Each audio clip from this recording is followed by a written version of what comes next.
بالله من الشيطان الرجيم بسم الله الرحمن الرحيم إن الصلاة تنهى عن الفحشاء والمنكر بسم الله الرحمن الرحيم تبارك الذي بيده الملك وهو على كل شيء قدير الذي خلق الموت والحياة ليبلوكم أيكم أحسن أعمالا وهو العزيز الغفور উপস্থিত জুমা সালাতের মুসল্লিগণ প্রশংসা মহান আল্লাহ রাব্বুল আলামিনের যিনি আমাদেরকে সর্বোত্তম করে সর্বশ্রেষ্ঠ করে মানুষকে সৃষ্টি করেছেন। শুধু সৃষ্টি করে ছেড়ে দেননি, আমাদের দুনিয়াতে চলাফেরা করার জন্য যতগুলো জিনিস আমাদের প্রয়োজন সমস্ত জিনিস আমাদের জন্য সৃষ্টি করেছেন, আমাদেরকে ভোগ করার অধিকার করেছেন। মহান আল্লাহ রাব্বুল আলামিনের গুণগান আলহামদুলিল্লাহ প্রশংসা গুণে গুণে বলে বলে লিখে লিখে করা যায় না, তাই সকলকে শুকরিয়া আদায় করছি আলহামদুলিল্লাহ।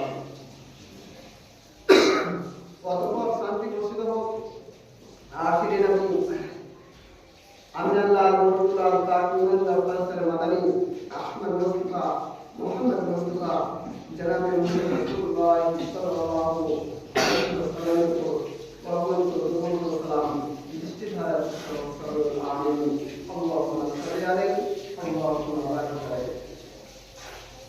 উপস্থিত মসজিদের মুসাল্লিগণ, আমি আপনাদের সামনে সূরা আন-নাহলের একটি আয়াত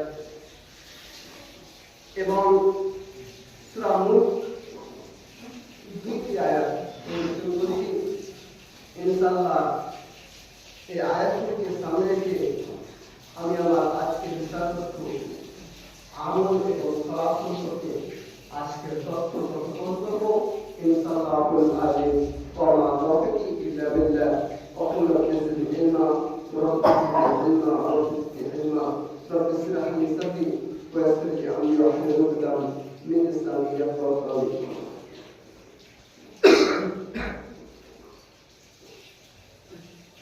আমল ও সালাত পূর্বে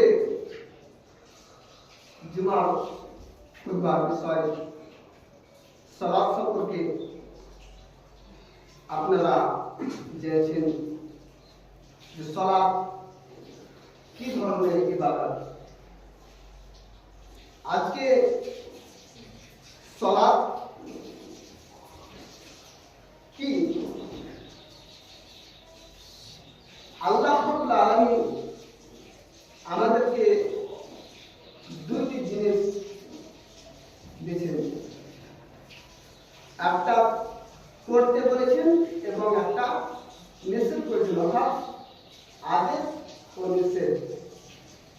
মহান আল্লাহ রাব্বুল আলামিনের আদেশ সালাত, সিয়াম, হজ, যাকাত, ইসলামের যাবতীয় বিধান, এগুলো হচ্ছে আল্লাহ রাব্বুল আলামিনের আদেশ, যেগুলো আল্লাহ রাব্বুল আলামিন করতে বলেছেন, এগুলো হচ্ছে কি আদেশ।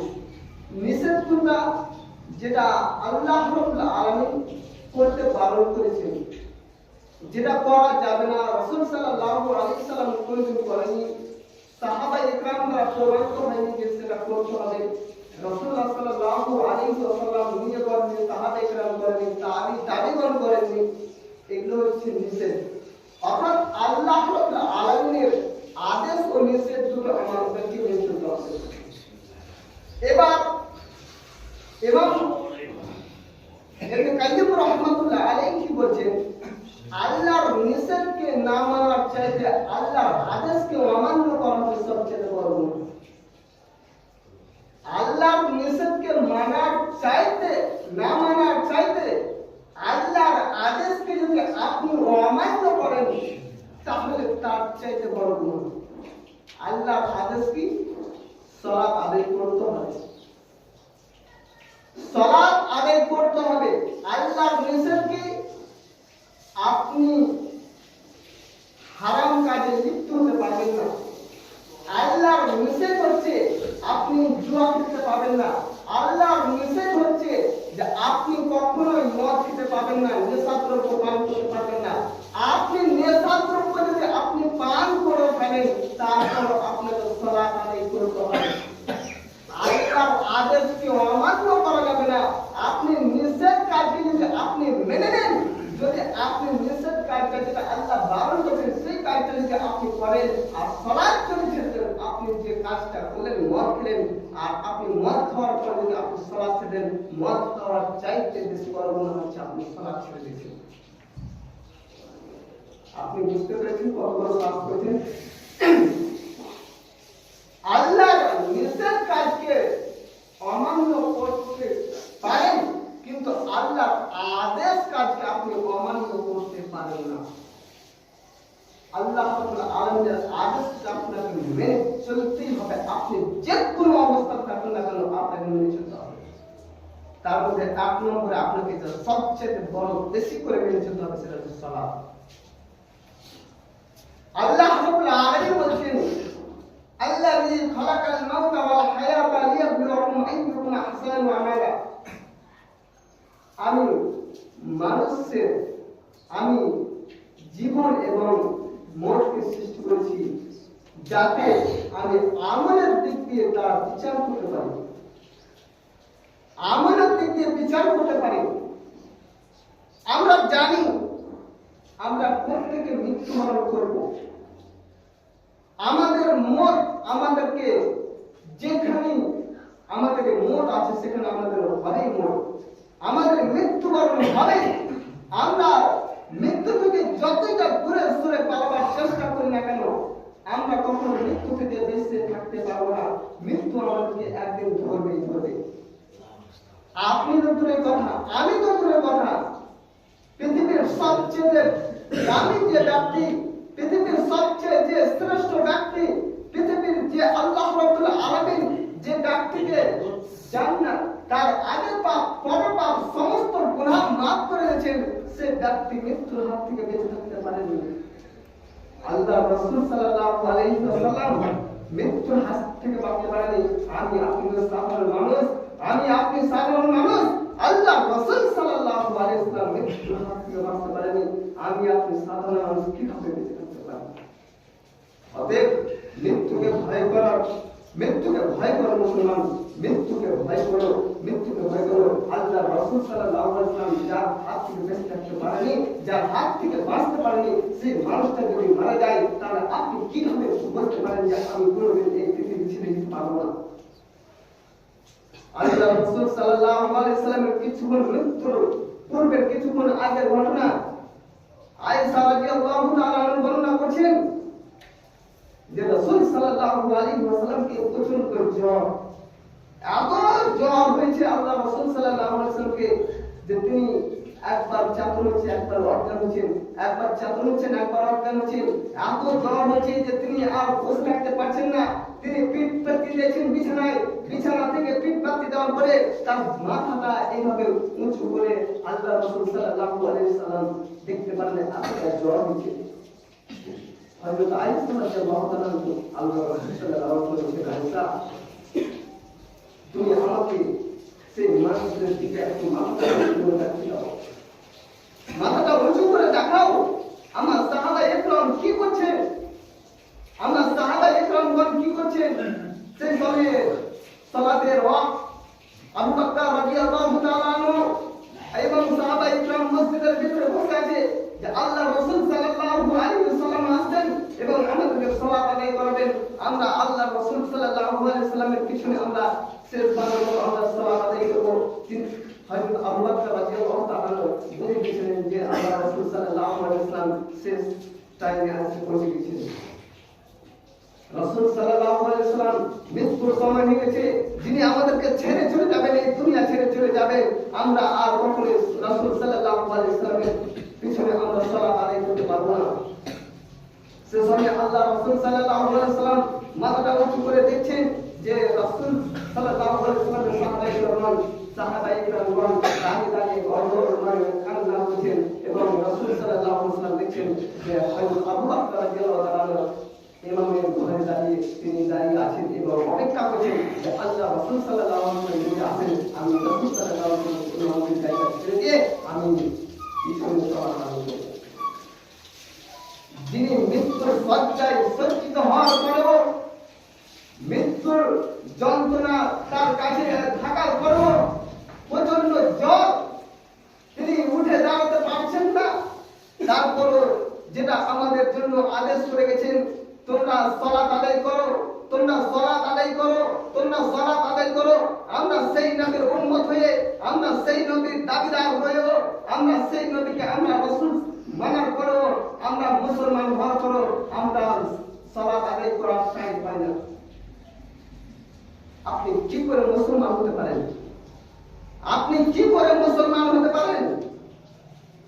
আপনি কি করে আপনি দাবিদার হতে পারেন যে আমি হযরত মুহাম্মদ সাল্লাল্লাহু আলাইহি ওয়াসাল্লামের উম্মত, যে নবী মৃত্যুর শয্যায় সজ্জিত হওয়ার পরেও সালাতের কথা আপনাকে বলে গেছেন, তোমরা যে কোনো অবস্থায় থাকো না কেন, তোমাদের জন্য এই পৃথিবীর জামিনটা পুরো সালাতের জন্য বানিয়ে দেওয়া হয়েছে। তোমরা যে কোনো অবস্থায় যেখানে থাকো না কেন, তোমরা সেই সময় সালাতের টাইম হয়ে গেল সালাত আদায় করো। আমরা সেই নবীর উম্মত হওয়ার পরও, আমরা সালাতের টাইম হওয়ার পরও আমরা এই রাস্তাটা বাহানা দিয়ে আমরা সালাত ছেড়ে দিই। আমরা সালাত থেকে কিছু হয়ে গেছি। আমাদের সবচাইতে যেটা ভারী কাজ সেটা হচ্ছে সালাত, সেটা হচ্ছে সালাত। একজন মুনাফিক ব্যক্তি একজন মুমিন ব্যক্তির মধ্যে পার্থক্য যে কাজ, যে জিনিসটা করে সেটা হচ্ছে সালাত। এবার আপনি ভাবুন, আমি নিজে মুসলিম আছি, আমি ইমানদার আছি, আমি মুমিন আছি, আমি মুনাফিক আছি। আপনি নিজে বুঝতে পারবেন যে আল্লাহ রাসূল সাল্লাল্লাহু আলাইহি ওয়াসাল্লাম বলেছেন একজন কাফের, একজন মুনাফিক, একজন কাফের এবং মুনাফিক এবং একজন ইমানদার দিনদার মধ্যে পার্থক্য হচ্ছে সালাত। যে ব্যক্তি সালাত আদায় করে সে ব্যক্তি হচ্ছে মুমিন, সে ব্যক্তি হচ্ছে ইমানদার, সে ব্যক্তি হচ্ছে মুসলিম। যে ব্যক্তি সালাত আদায় করে না সে ব্যক্তি হচ্ছে বেধর্মী, তার ধর্ম নেই। যে ব্যক্তি সালাত আদায় করে না সে হচ্ছে মুনাফিক ব্যক্তি। যে ব্যক্তি সালাত আদায় করে না সে ব্যক্তি তার মুনাফিক, সে আল্লাহর সাথে মুনাফিকি করে। আপনি এবার ভেবে দেখুন, আপনি নিজে ইমানদার আছেন, আপনি মুমিন আছেন, আপনি ইমানদার আছেন, আপনি মুমিন আছেন, না আপনি মুনাফিক হয়ে গেছেন, আপনি কাফের হয়ে গেছেন। এবার আপনি ভেবে দেখুন, আপনি নিজে ভেবে দেখুন যে আপনি কি হয়ে আছেন। রাসূল সাল্লাল্লাহু আলাইহি সাল্লাম সালাত আদায় করতে বলেছেন। এমনকি আল্লাহ রাসূল সাল্লাল্লাহু আলাইহি সাল্লাম জীবনে লাইফে প্রথমবার আল্লাহ রব্বুল আলামিন যখন ডেকে দিলেন, আল্লাহ রব্বুল আলামিন মিরাজে সুবহানাল্লাযী বিআসরা আবদিহি লাইলাম মিনাল মাসজিদিল হারাম ইলাল মাসজিদিল আকসা। আমি আল্লাহ রব্বুল আলামিন বলেছেন সুবহানাল্লাযী বিআসরা আবদি লাইলাম মিনাল মাসজিদিল হারাম ইলাল মাসজিদিল আকসা। আমি সেই মহিমা রাতে যখন আমি হযরত মুহাম্মদ সাল্লাল্লাহু আলাইহি ওয়াসাল্লামকে দেখলাম, সেই মসজিদের হারাম থেকে মসজিদের আকসাতে গিয়ে আল্লাহ রাসূল সাল্লাল্লাহু আলাইহি ওয়াসাল্লাম সেখানে সালাত আদায় করেছেন, সেখানে সালাত আদায় করেছেন 2 রাকাত। কিন্তু আমরা আল্লাহ রাব্বুল আলামিন এক জায়গা থেকে আরেক জায়গায় যখন দেখলেন, আল্লাহ রাসূল সাল্লাল্লাহু আলাইহি ওয়াসাল্লাম হাজার হাজার মাইল, হাজার হাজার কিমি পথ দূরে গিয়ে আল্লাহ রাসূল সাল্লাল্লাহু আলাইহি ওয়াসাল্লাম সালাত আদায় করছেন। কিন্তু আমরা যখন বাড়ি থেকে বেরিয়ে যখন মাঠে যাই, আমরা বাড়ি থেকে বেরিয়ে গিয়ে যখন আমরা বাজারে যাই, আমরা যখন বাড়ি থেকে বেরিয়ে গিয়ে আমরা দোকানে আড্ডা দিই, আমরা বাড়ি থেকে বেরিয়ে গিয়ে আমরা এখানে একটু জায়গা যাই, আমাদের সেই সময় সালাতের টাইম হয়, তারপরে আমরা সালাত আদায় করি না। আমরা কতটা নিমক খারাপ ব্যক্তি, কতটা আমরা নিমক খারাপ ব্যক্তি। দেখেন, আপনি মুসলমান নিজেকে দাবি করছেন, শুধু মুসলিম নাম নিলে মুসলমান হওয়া যায় না। মুসলিম নাম হলে আমার নাম আব্দুল মাজিদ হয়ে গেলে আমি মুসলমান হয়ে যাই না। আমার নাম আব্দুল সাত্তার হয়ে গেলে আমি মুসলমান হয়ে যাই না। আমার নামের থেকে আমার কাজের গুণ বেশি দেখাতে হবে। আমার নাম সেই নামের শুধু নামের শুধু পরিচয় দিলে হবে না, আমার নামের মধ্যে যে গুণটা আছে, আমার নামের মধ্যে গুণ দেখলে হবে না, আমার ইমানের গুণ কতটা আছে আমাকে সেটা দেখতে হবে। আমি সালাত আদায় করি কিনা আমি সেটা দেখতে হবে। আমি সালাতের মধ্যে ফাঁকি মারি কিনা সেটা দেখতে হবে। আমি টাইমে টাইমে সালাত আদায় করি কিনা সেটা আমাকে দেখতে হবে। আমি সালাতের ওয়াক্ত হয়ে গেলে আমি মসজিদের ভিতরে গিয়ে আমি সালাত আদায় করি কিনা আমাকে সেটা দেখতে হবে। কিন্তু আমরা সেটা দেখি না। আমরা মনে ভাবি এই ব্যক্তির নাম আব্দুল সাত্তার, এই ব্যক্তি মুসলমান, সে ব্যক্তির নাম আব্দুল সাত্তার কেন? আল্লাহ রাব্বুল আলামিনের সবচেয়ে প্রিয় নাম যদি সে ব্যক্তির নাম দেওয়া হয়, তাহলে সে ব্যক্তি যদি সালাত আদায় যদি না করে, সে ব্যক্তি আল্লাহর বিধানকে যদি মেনে না করে, তাহলে সে ব্যক্তি কখনোই মুসলমান হতে পারে না। সে ব্যক্তি কখনোই মুসলমান হতে পারে না। সে ব্যক্তি কখনোই মুসলমান হতে পারে না যদি সে ব্যক্তি সালাত আদায় না করে। মহান আল্লাহ রাব্বুল আলামিন আপনাকে প্রথমে বলেছি, সে নিষেধ কাজকে না মানা চেতে আদেশ কাজকে যদি আপনি অমান্য করেন, তার চাইতে বড় গুনাহ। এবার আপনি মনে ভাবেন যে আমি তো যে সময় আমার সালাতের টাইম হয়ে গেছে, সেই সময় তো আমি বসে বসে মদ খাচ্ছি, আমার সেই সময়ে আমি বসে বসে তাস খেলছি, আমি সেই সময়ে বসে বসে আমি গাঁজা খাচ্ছি। আপনি হযরত ইমাম রহমাতুল্লাহ আলবানী রহমাতুল্লাহ আলাইহি বলেছেন, কোন ব্যক্তি যদি বসে বসে যদি সেই সময়ে যদি মদ খায় আর সেই সময় যদি সে ব্যক্তি সালাতের টাইম হয়ে যায়, সালাতে হাইয়া আলাস সালাহ বলে দেয়, তাহলে সে ব্যক্তি যদি বসে বসে মদ খায়, বসে বসে মদ খাওয়ার পরে সে ব্যক্তিকে সেখানে মদের গিলাস রেখে ওযু করে সে সালাত আদায় করতে হবে। ইমাম ইবনে হাম্মাল রাদিয়াল্লাহু তাআলা, ইমাম হাম্মাল ইবনে রহমাতুল্লাহ আলাইহি বলেন যে কোন ব্যক্তি যদি সালাতের টাইম হয়ে যায় আর সেই সময় যদি ব্যক্তি না পাক থাকে, তাহলে সময়ে তাকে সালাত মসজিদে এসে নামাজ পড়তে হবে। এমনকি এমন একটা কথা বলেছেন ইমাম ইবনে হাম্মাল রহমাতুল্লাহ আলাইহি, কোন মেয়ের যদি বাচ্চা প্রসবের সময় হয়ে যায়, বাচ্চা প্রসবের সময় হয়ে গেছে, বাচ্চা অর্ধেক প্রসব হয়ে গেছে, অর্ধেক আছে, আর সেই সময়তে আযান হয়ে যায়, সেই সময়তে সালাতের টাইম হয়ে যায়, তাহলে সেই সময়ে সেই মেয়েকে সালাত আদায় করতে হবে। সেই সময়ে সে মেয়েকে সালাত আদায় করতে হবে। কতটা সালাতের গুরুত্ব রেখেছেন, কিন্তু মুসলমান ব্যক্তি সালাতের গুরুত্ব বুঝে না, মুসলমান সালাতের গুরুত্ব বুঝে না, মুসলমান সালাত থেকে পিছু পড়ে গেছে। আল্লাহ রাব্বুল আলামিন আমাদেরকে যেন সকলকে সালাত আদায় করার তৌফিক দান করেন। সাল্লাল্লাহু আলাইহি।